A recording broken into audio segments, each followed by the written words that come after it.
is educational content on what we're able to offer you, and a little bit more broadly on AI as a service and AI's history.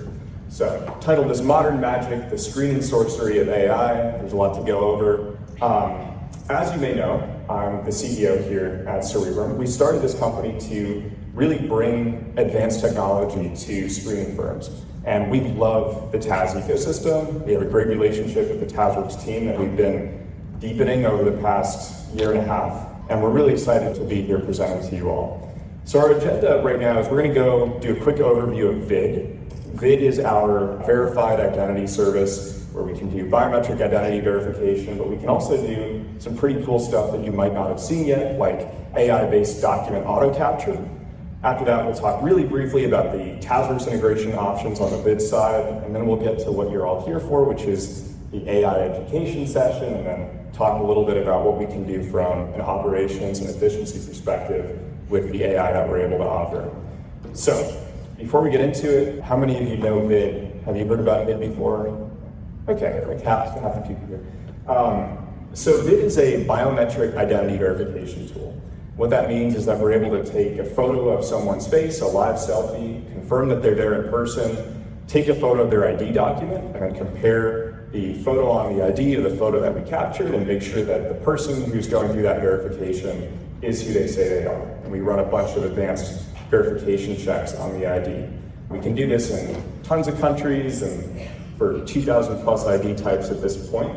This is Rachel a little bit earlier today going through VID with a fake ID that we use to see if our services work.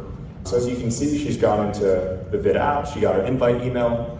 Now she's going to go through the biometric verification process. She's going to consent to share her biometric data. She's going to do a live selfie that confirms that she's actually who she says she is. She's not an AI deepfake. She's really there in person. And then she's going to auto capture this fake ID card. So the fake ID card auto capture does not work as perfectly as a real ID because you can see it's printed out on a piece of paper. But what we're doing when we capture that document is storing it and then running a bunch of verification checks on it. Does the logic on the ID match up? Does the front and back of the ID match? Are the numbers intact? And also, are security features missing? Does it look like someone's tampered with the ID? Is it printed out on a paper document? And the user obviously doesn't see that feedback as they go through this process, but we'll show you what we thought about this ID a little bit later in the session. You can also collect other data via VID. So you can do e-signatures, you can do disclosure signing, you can collect SSNs, and you can also collect all other sorts of data throughout your VID process. In this case, you see Rachel just submitting an SSN and then signing her disclosures. Now, that's the end of the video. Don't worry, we're not stuck. Just from a really high level, if you think about it, when you run a background check, you might not know who you're background checking today, right? You do SSN trace and NAT crim, whatever, but you really don't know who the underlying person is that's getting that background check. And we've seen over the past 2-3 years some really concerning trends in remote work, fake ID usage, and other areas where people are just generally trying to game systems or use fake IDs. Probably the craziest one is that last October, the New York Department of Financial Services, which regulates pretty much every bank out there because, as we all know, New York's the banking capital of the world, released a report saying that North Korean workers are using fake identity documents to get into tech businesses in the financial sector that then contract with banks and exfiltrate data. And this is a really big problem. Elaine, I see you nodding over there. I think you tipped us off to that, thank you.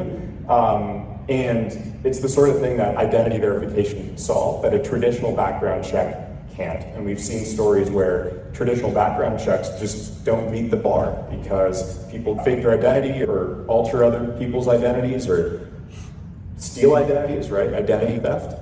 So VID solves that. VID also solves some other problems like capturing complex document information. So you can see Rachel's got a rather dirtied up COVID vaccination card there. She took a picture of it, and all of the data on this page is auto-extracted off that ID card in just a couple seconds. This is a game changer for all kinds of credential entry and credential capture. Here she is scanning her resume, and we're gonna go ahead and extract the data off this sample resume and pre-fill it into her employment history form. We don't have to collect salary, by the way, that came up earlier today. It's the default. And all of these forms are dynamic. So if you want to add more information or collect more information, you can. And that'll all go into the sort of overall submission that the user gets. And by the way, we'll sync back into your TazWorks instance. And we'll talk a little bit more about the Taz integrations in a moment. But at a high level, that's what VID is. It's a really advanced identity verification solution. It's a credential capture solution. It has super advanced AI to do document capture and document reading. And all of that is pretty well integrated with the Taz ecosystem. It's more integrated every day. And it's a great solution for people who are in healthcare, youth sports, transportation, any industry where you need to submit a lot of information at once. And the ID verification is a great fit for really any industry where you're running a background check. I won't give specific numbers, but we price VID so that you can add it to basically all your packages and upsell your clients on it. We find that that's a really great pathway to increase your revenue and then also drive a little bit more stickiness to your CRA, right? Because this is going to differentiate you in the market. We don't really sell this to bigger groups. We're pretty much exclusive to the Taz ecosystem at this point. And you can use this as a fantastic sales differentiator. Anyway, you want to see what the results of that ID scan were. So this is what came back. We auto-extracted the data off that ID, which brings me to another point, which is that when you auto-capture that data, you're not going to get data entry errors, which, as I'm sure you all know, is a really big problem, right? Someone mistypes their date of birth, or they enter the wrong name, or they have a typo. We auto-extract that information off the ID, even if it's a fake ID. And then you can use that to run the background check. Now, you'll see Rachel is clearly not our sample Peter White here. And Peter White also failed a lot of verification checks. So he failed the biometric match because Rachel's not Peter. There's suspicious data on the ID. We noted the ID was photocopied, looked like there was photo forgery on the ID itself, and there was tampering with the security features because it was printed out and it was not a true state-issued ID. Now, some of the checks did pass, and that's to be expected because fraudsters typically do know what they're doing in one way or another. But these verification checks stack up just to make sure that you get as much coverage of the identity verification as possible. We also do have an integration coming up where we're able to integrate directly with 44 state DMVs to verify DMV information at the source. Costs a little bit more because we have to pay external sources for that, but you can always get into that in the Q&A session if you want. This is the final thing to point out, which is we also captured Rachel's IP. She did this order a little bit earlier today, and you can see she came back as being in Orlando, Florida, on a valid IP, not on a VPN or a proxy. Oftentimes, if you have someone like a North Korean attacker, or you've got someone else who's trying to defraud your system, they're going to come from a VPN that's proxied or has some other kind of coverage on it. We can detect that, and then we can flag it for you so that you don't pass someone, even if they pass all the other verification checks, who's using a VPN, or maybe who says that they're in Florida and it turns out they're in Washington, or what have you. This is a really powerful feature, and we've seen a fair amount of fraud get flagged just on the IP address alone. Also, the New York Department of Financial Services recommends doing IP address verification, which we can give you as a bundled part of the overall ID verification product. Okay, then there's a little bit more on VID. Talk about the integrations. We're almost to the fun AI part. I'll give you a break before we do the AI. There's some cool features that are going to be added to VID relatively soon. This is actually live today, what you see here. This is what we call our monitoring credential wallet. So as you all know, it's really hard to keep track of credentials on an ongoing basis. If you work with health systems, for example, you probably hear the pain point pretty often that vaccination cards and other licensures are hard to track and hard to update. Some of your competitors have really advanced solutions for credential management, credential collection, and credential monitoring. And we want to bring you the best solution on the market so that you can differentiate yourself and win deals against those bigger players. What VID offers is really a high-level overview of an individual, and what credentials they have, what status they're in, and then any history and audit log that can be attached to those credentials. So you can see they were monitored or updated on a regular basis. This is going to be improved, and we'll have more details on it as that gets built out. But just kind of wanted to put that into your head as a preview of what's to come. And as with all the features that we build, TazWorks integration and making that really seamless is a top priority for us. So we're working every day with the TazWorks team to make this and all the other features as seamlessly integrated for your CRA as possible. Okay, then finally on some vid integration options. So we're a bit of a bootleg shop. We came out of the prohibition and we said, we have to traffic vid into the Taz ecosystem undercover. At least that's how it started before Jake and I became great friends. So we have an integration to Taz that's a little bit messy. It works on a bot user. So we have a user on your CRA. We actually log in and we can sync data in and out of Taz. Not our favorite integration option. I see Adam laughing back there because we've caused him a lot of pain while building it. But we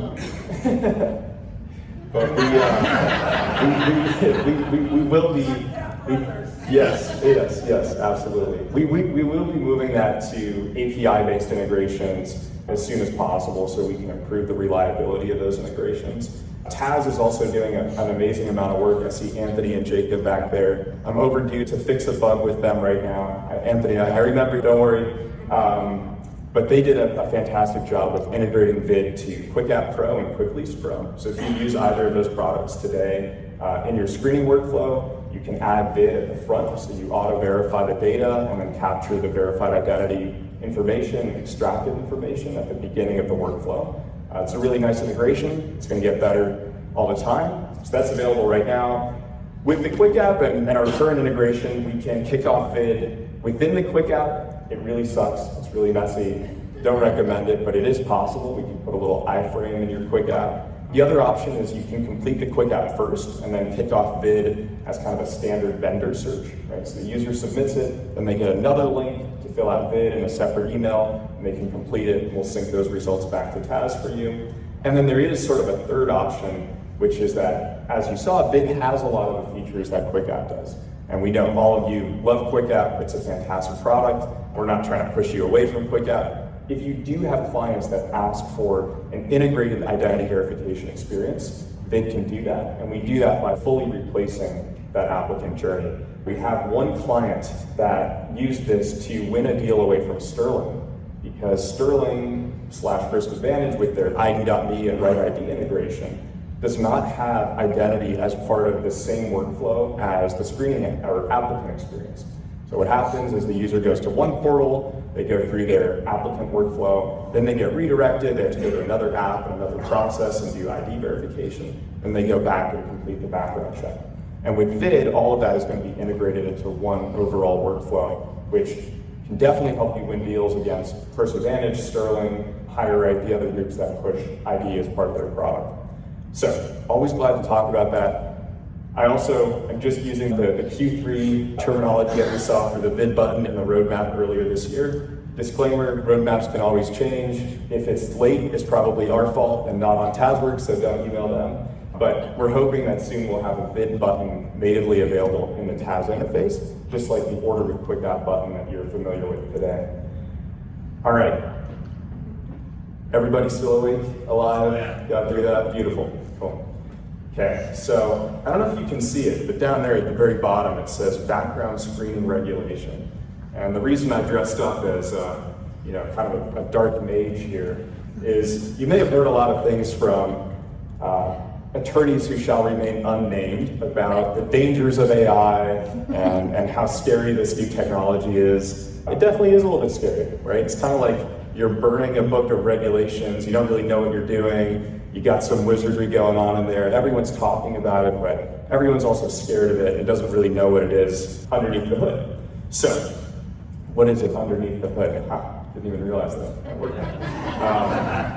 Okay, so we're going to do a little demo here. A little bit nervous because so a live demo is always very tricky, but we're going to try and just demystify AI a little bit as a topic. What is it? What does it really mean? And then show you a little bit of what we're doing on the AI front that's going to make what we believe to be pretty significant operational impact. And I'm not going to make any promises about the size of that impact, but I can tell you that TazWorks as an ecosystem is by far ahead of probably every other product and major screener, maybe aside from Checker out there, with regards to their AI strategy.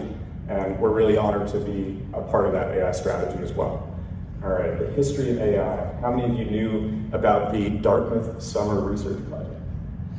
Tyler, All right. No one else? Okay. So if you don't know, this is where AI was coined. This was 1956, sort of the aftermath of Alan Turing. You ever heard of Alan Turing? He was a brilliant code breaker in World War II. A bunch of other people had this Dartmouth summer research project.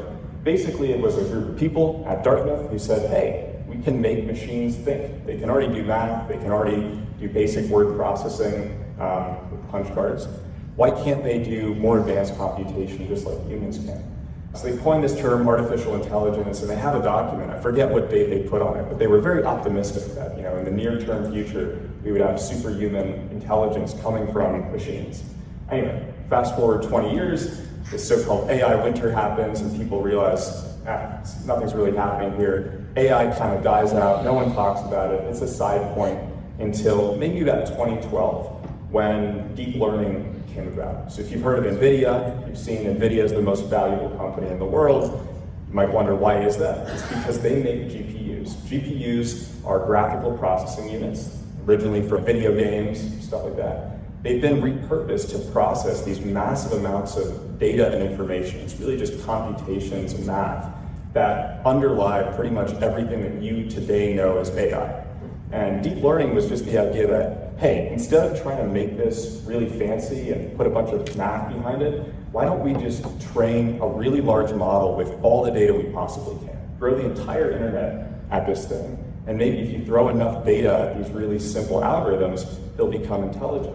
And lo and behold, that is what happened with AI. Anyway, I'll skip through this. What is AI today? Basically, every chat-based AI is a large language model. Large language model means that you've compressed a bunch of text and information on the internet into a really small mathematical space.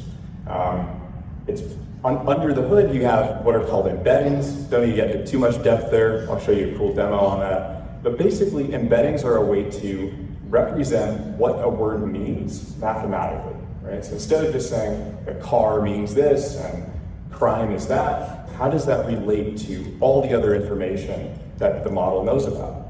It's a really hard topic to explain, so if I lose you, pardon me. But at a really high level, every single word in an embedding has thousands of dimensions attached to it. So you might know about 3D, an embedding model is going to be like 1583D, all right? Because they exist in these really high dimensional spaces.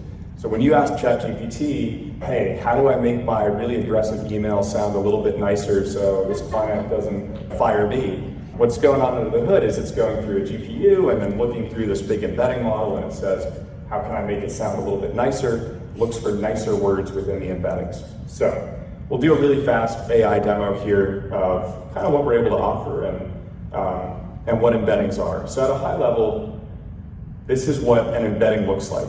You might say, okay, there's a big cloud of information, right? It's reduced to three-dimensional space. The important thing is it measures relationships between words and phrases, not by how close those words are in terms of text. So let's say I search, for example, crime, and I search by cosine space. Is that gonna work? Oh no, live demos here. Let's select another word, hardware. So you can see hardware in this embedding model. This is really sort of a toy model that doesn't have that much power, but it's simplified for this demo. You can see software, CPU, computers, processor, computing interfaces, graphics, and interface are all related to hardware. But it's not because the word looks similar to hardware, right? It's because hardware means something that's similar to software and CPU and computers, and all those things are related. You may see where I'm going with this, but you can do the same kind of embedding for criminal data. And it just so turns out that background checks are kind of the perfect use case for this kind of language model, right? All the information is text, it's relatively compressed, and all of the text means something, right? If you see a record and it's a felony aggravated assault, or it is a seatbelt violation, that means something in the text. And because that text means something, we can pass it through a custom AI model and have it tell us, hey, is this offense likely reportable or non-reportable? Or what category does this offense sit within? And so this is a visualization of what a criminal offense embedding might look like. And it's actually one that we developed. So I'll show you just the more advanced one to spare your time here a little bit. And I can even collapse this down to 2 dimensions so you can see how the clusters look. But at a really high level, you can see, okay, I don't know if you can read that. That says speeding, right? So all of our speeding offenses kind of cluster together in one big group. And you can see, even if they sound very different, like 46/30 speeding RDR, and unlawful speed exceeding speed limit, and work zone speeding, as well as VIR/radar, which doesn't sound like speeding at all of those are going to cluster in the same semantic space within this model. You might go over here to the very bottom and say, what is this? Oh, these are registration offenses, expired tags, what have you. This is seatbelt offenses, right? So over here in that corner, that far corner, those are all cluster of seatbelt offenses. And they all sound very different, they're written differently, but because the model has this inherent intelligence, we're able to cluster them together and say, you know, this is probably a traffic offense, this is probably a seatbelt offense, probably a expired registration offense. And we can do that with very high certainty if we restrict the scope of that search window. So what does this mean for you at the end of the day? It means that we can start to really map out what searches are probably reportable and probably non-reportable. And when we're really confident, we can fully automate the dismissal of searches that are definitely non-reportable. So as a show of hands, how many people in this room have ever looked at a background check, like a NACRIM that has a bunch of common names and a bunch of offenses you don't really care about, and you have to have someone go through it and click through those? Any take? All right, Cindy, okay, more than I thought. Cool. Basically, we can solve this problem. Right? I don't want to give exact timelines on when the NACRIM module will be deployed, but this is a preview of exactly what we can do. We can also solve smaller problems that exist within the same space. Like the question of, if I have a list of aliases that comes back from an SSN trace, what aliases do I need to dispatch county searches for, right? And how do I do that automatically and programmatically, but also intelligently, so that I'm not going to waste money and I'm not going to miss counties that I actually need to dispatch.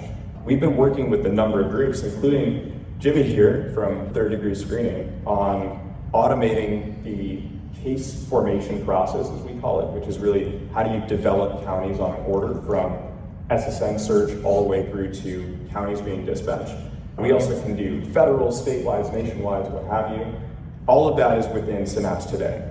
The next phase is that NACRIM tool, where we can look at a NACRIM record and we can take this really advanced AI embedding model and we can say, hey, for all of these reports that are dismissible, clearly not reportable, we're just going to auto-clear them. And the cool thing about having these embedding models that Cerebrum's developed is we can give a very precise mathematical answer on why a report was dismissed or not dismissed, and also trace that in an audit log. So that if you're ever going back and you are litigated against, or you're in a courtroom, you can say, yes, of course we know exactly why we did this. Here's the model, and here's why that offense was determined to be related so closely to these other offenses. And then you might say, well, but, you know, that's fine, but ChatGPT still gives me the wrong answer half the time, and I can't really trust AI. And that's a fairly reasonable concern to have. What we can do with these embeddings is tune them, and we already have tuned them, to be significantly more accurate than humans today. A couple things, right? AI doesn't get tired. It runs all the time. It can bring down turnaround time significantly. More importantly, it doesn't differentiate between processors. So one thing that we've seen in some larger scale tests, we've actually back tested this against offshore labor, we're not going to name the firm, is that AI can be significantly more accurate than humans. So this is a comparison. This is actually just for our case formation tool and some cases that use our NACRIM dismissal tool, where we've cumulatively back tested about 5,000 orders from human labor and then AI labor. And this is a real graph. You can see out of those 5,000 orders, there were 315 human errors.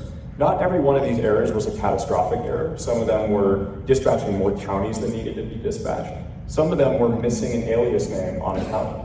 And some of them were clearing NACRIMs that were actually records that shouldn't have been cleared. So I can't tell you within this breakdown exactly how many truly severe errors would have caused you to end up in a courtroom. But what I can tell you is the AI is a lot more accurate than a human, at least for these more simple use cases already. And that's a really powerful tool that we're going to bring to you through the Taz platform. So One other thing that I want to show you is a little bit more of the future vision for Synapse, as we call it. Synapse is the banner name for all of our AI tooling. This is what we call our workflow builder. Our workflow builder is essentially a way to determine exactly how a given record for a NACRIM or a county or whatever should be processed and reviewed. So you can see for this one, I'm going to start out with an initial review. Right? Every single workflow is going to start with one node. Now, how many people here have a deterministic flowchart for how you process county or NACRIM records? All right, we got 1, 2, 3. 3.5, 4, okay, all right. The key point is it's really hard to build a flowchart that every single processor can follow every time, that covers edge cases, and that's also really clear about what it means. This is a super simple demo. But before I go into it, this flowchart will get better, the builder will get better, and yes, you can also touch things like dispositions. You can touch any part of the case or the charge that came through. This is just a simplified example. So for this record, I might say, first of all, is it a traffic offense? If I decide that it's not a traffic offense, then I want to see if it's older than 7 years. If it is a traffic offense, is it a felony traffic offense, like a felony DUI? If yes, then I might say it's reportable. If no, I'd say it's not reportable, and if I'm unsure, I'm going to escalate. So you can see in this overall graph structure, you start with one node for every charge. You go to a function, which determines what do I want to do with this charge. And then the function, meaning our AI, is going to give you one of 3 results. And it's going to say either yes, no, or I'm unsure, and that should be escalated. And you can adjust the parameter on when that unsure decision should be escalated. But as you can see here, we can build out a really comprehensive processing flowchart. In reality, when you get more and more complex, these flowcharts are going to grow. We'll have better management tools for the flowcharts. But this is a super powerful tool, both on the compliance side to protect from litigation and defend yourself in a courtroom, because we'll show you the traceability that's built into these workflow executions, but also to train up your internal processing team and your future AI processing team, right? Because we believe that's going to happen. Now, I don't need to go through every node in the flowchart. I think everybody pretty much gets the idea that you can have a flowchart that gets executed, and then the result of that flowchart will be available somewhere. This is an example of what the Synapse extension will look like, where you can get an explanation from the AI per record for human review. Right? There's kind of 2 categories.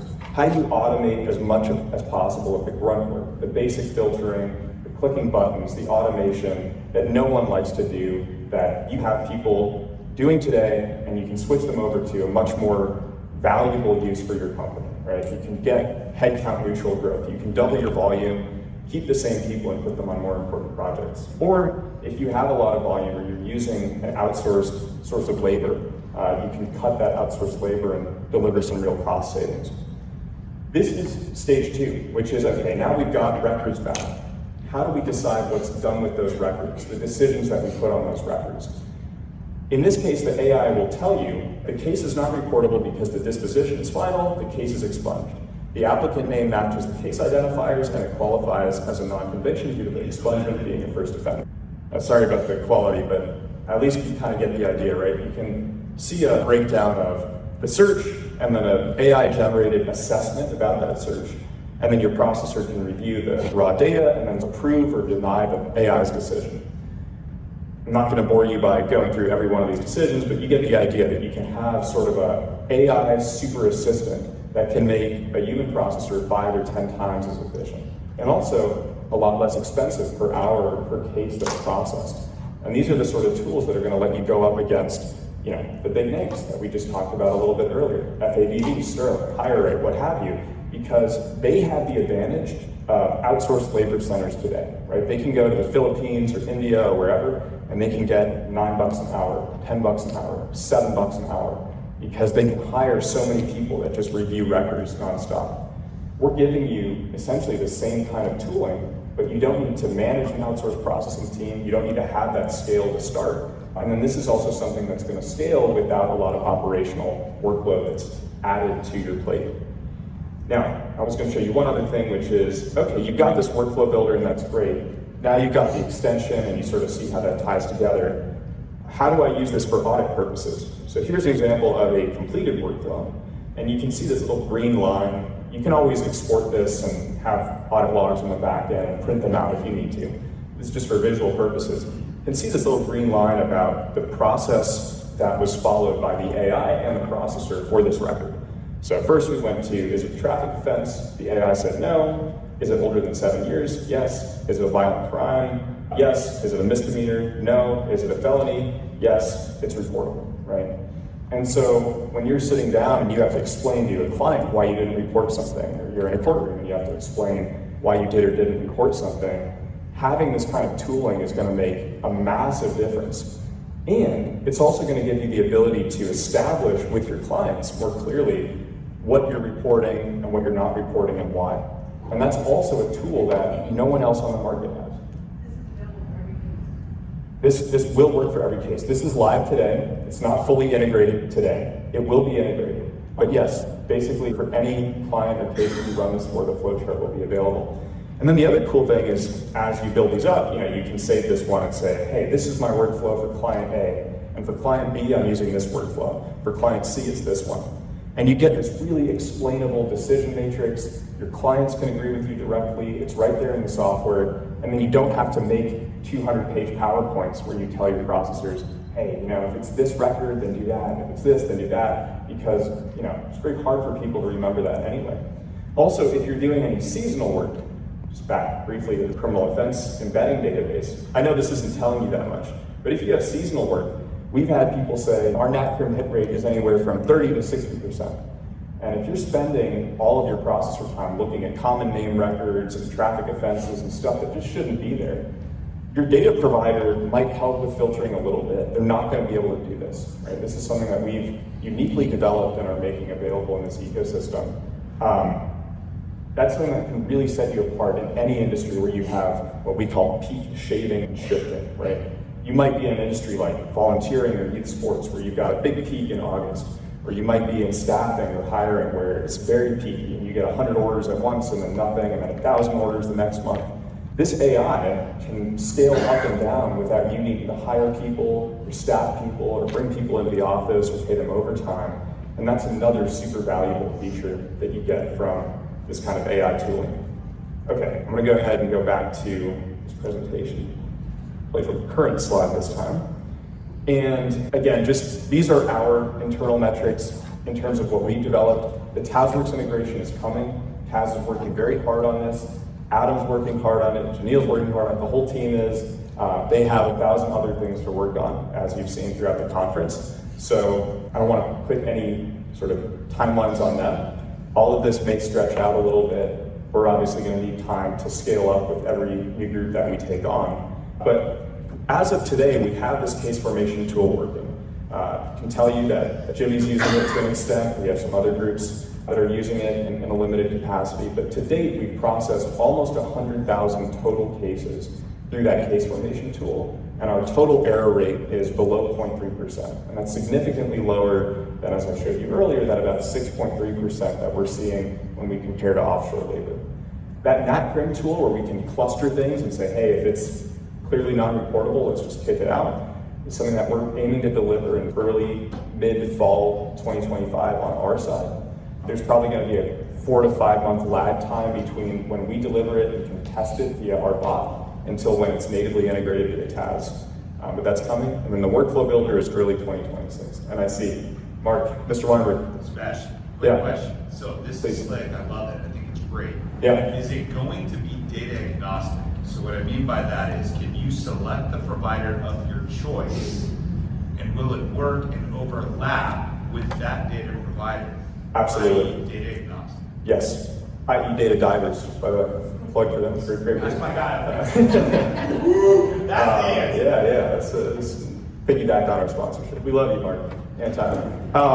Yeah, it will be data agnostic. And really one way to think about this is because you've got this really advanced processing agent, the traditional slog of normalizing and filtering is reduced because you can pass it through this sort of super intelligent structure and then this really accurate AI processor. Exactly when it will be delivered, I don't know, but I do know that today, with what we're doing right now, We are agnostic for basically every NACRIM provider and county provider within Taz. And that's partially because Taz has done a lot of work to normalize the NACRIM data that they take in. So it's a really good partnership in that way. But yeah, absolutely data agnostic. Do you have this capability or see the possibility of like healthcare data as well, like home basis?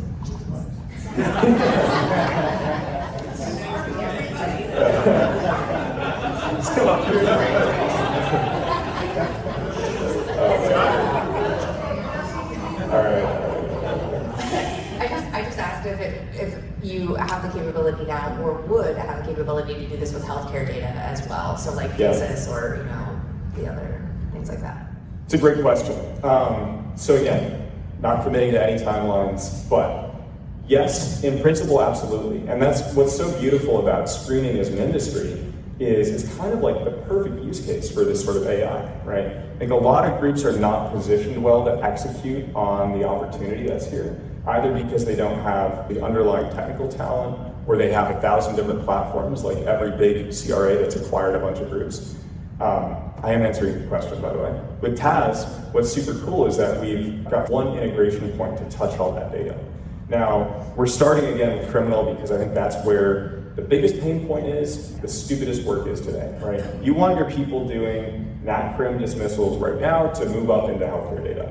And healthcare data is more complex. Every other search type that comes in is more complex, it's more unique, more work to adapt to. But in the long term, 100%, I think all kinds of data can be covered or at least assisted by this same Synapse tool. Great question. Cool. All right, come on, we gotta have some other people. Boom. So is this also going to be able to work with the, sorry, I have a super loud voice, no microphone needed. All right. Is this going to work with the NACRIM alias data to make like smart suggestions about what counties and what aliases are recommended? Yeah, absolutely. And I didn't get too deep into it with the case formation module, but part of what we're building on that side too is right now we support person searches, SSM traces, what have you. Is also intelligently dispatching off a NACRIM result and any header data that you get within that NACRIM. And we can automatically pull those aliases and add them back into the alias data in Taz. But yeah, that will happen. And it would have the same backend data where it would explain itself. We didn't recommend you order this here because of this reason. You got it, yeah. And we keep audit logs of what we're doing essentially for every order, right? So that you can always go back and you're not wondering, hey, why did this processor do that? So on. I love it. Great. All right, let's wait until we get the mic over for whoever has the next question. Give us that.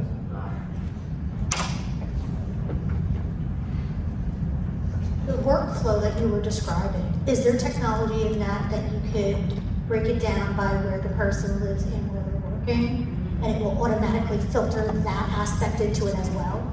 So you're saying take in the subject data, I'm just rephrasing what you're saying, take in the subject data like aliases, current addresses, what have you, and maybe even client address, and put that into the context of the criminal search processing? Yes, because it's going to affect the state FCRA rules. Yeah, absolutely. Can't say too much on the state FCRA rules. So we are working with groups that know the state FCRA rules. And within our input schema, actually, we do support, I wish I had the time to show it all to you on the underlying backend. But basically what goes into the model is two pieces of data. There's a case. Every case has one or many charges attached to it, and then the workflow runs per charge. But when it runs per charge, it can pull in all of the case data and also all of the subject data. And then the subject includes, applicant name, applicant address, applicant aliases, addresses, what have you. And we already do some basic geocoding within that workflow tool. Once it's in production, like next year, that will definitely be a feature. I'm glad you brought up clients because right now we don't have that in our input schema, but we can add it. So absolutely.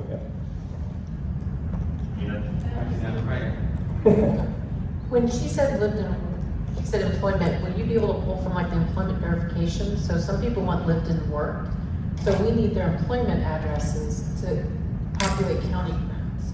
Gotcha. Would you be able to pull employment and education addresses from the report and populate county crimes for that? You mean sort of in the case formation process? Like, when you're For populating dispatching counties, times. yes. Yeah, for sure. I mean, all this is just a matter, it's technically possible. And we don't do it today, but we can do it, and as we scale it up, we absolutely intend to support use cases like that. All right, anybody else?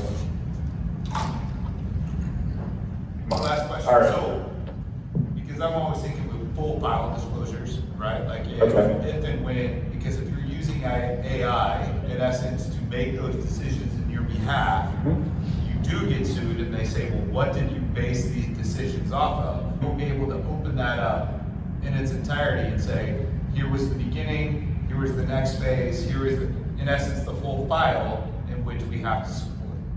Yeah, absolutely. So you're saying right now this runs charge by charge, you get an audit log per charge, but you're saying we want an audit log kind of for the whole case or file that was being run? Yeah, so yeah. you can review at any stage, because I Yeah. like how you can say, look at this is why we made the decision, do you approve? Because AI is hard to trust at first. Absolutely. And then as it learns what you do, you become a little It's more accurate. But it's always good to be able to look into that file and say, what are you making these decisions on? Absolutely, yeah. So, this is a more rudimentary workflow that we have right now, just visually display those logs.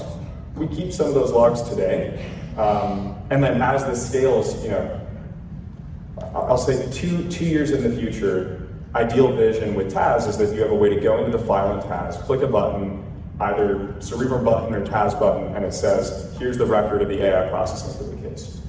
We'll take some time to get there, but, all right. You want to hit Jake with the mic? Oh, pretty loud. Don't hit Jake with the mic. Give me that. Jeepers. All right. Yeah, so imagine a situation in the future where you can go further. You all have agreements with your clients, right? But what if you can use this to click a button and generate an addendum to the agreement you have with that said client? Hey, these are the rules we're going to follow.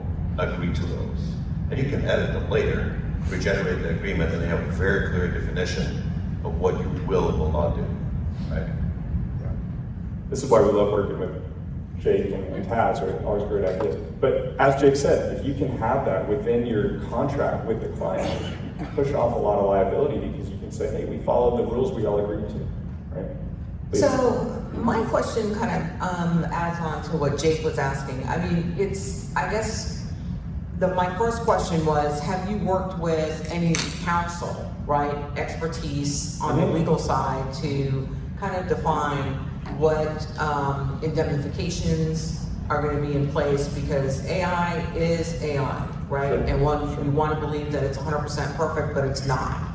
And so if we're starting to look towards, and this is great, a more automated manner in managing reports and delivering to customers, they also have to be educated in some of the errors that could occur, because we're not looking at everything. That's the goal. Are you all working with, counsel to kind of develop AI legal terms and conditions for using it in this use case? Yeah. And then how does that help us to educate our clients on AI and the use and the efficiency and all of the gains that we get from using it? Yeah, great question. So I'm not an attorney, not legal advice. This is not our contract with you. Yes, I mean, we've talked with a fair number of different groups that you would know of in the space. I think, as you can imagine, there's a really wide swath of views on a tool like this, right? Some groups will say, absolutely not. You always want a processor there. You want some human that can be held accountable. Others will say, hey, if the error rates are objectively better than humans doing the same job, then it's probably more safe to rely on that, right? Of course, you run a risk because there's no case law on a lot of this today, right? And there will be at some point. What we're doing right now, like what we have most deployed, is essentially an audited system where you audit some percent of orders just like you would audit some percent of orders that humans process. And it's also something where the downside is relatively limited, right? If you order an extra county or you don't order a county and someone who's auditing the case finds that and fixes it, there's not much of an impact to your end client. It's sort of a automation plus tool, right? A lot of it's really simple, explainable, statistical AI. When we get deeper into sort of full automation, workflow automation, dismissing records as opposed to just adding things to the case, it gets more complex. I firmly believe that the industry will move in this direction. We're gonna lead it, and the council that we have that's innovative and forward-thinking says, absolutely, this is defensible, especially if you can prove that your error rates today are lower than before, and you have an audit log for every order. But you're also going to hear opposing viewpoints, and no one's forcing you to use this tool. We're just here to give it to you if you want to use it. So, hope that's a sufficiently nuanced answer. Cool. All right. Come on, we get one more? No, we're done? All right. I think we got to wrap it, drinks. just so that we can make sure that we have everybody have time. Yeah, so, sure. first and foremost, round of applause for Sebastian. Thank you so much. Fantastic. Excited to see some of the new things that are happening in our space. We did it, guys. We made it. The only thing left is to have a little bit of fun.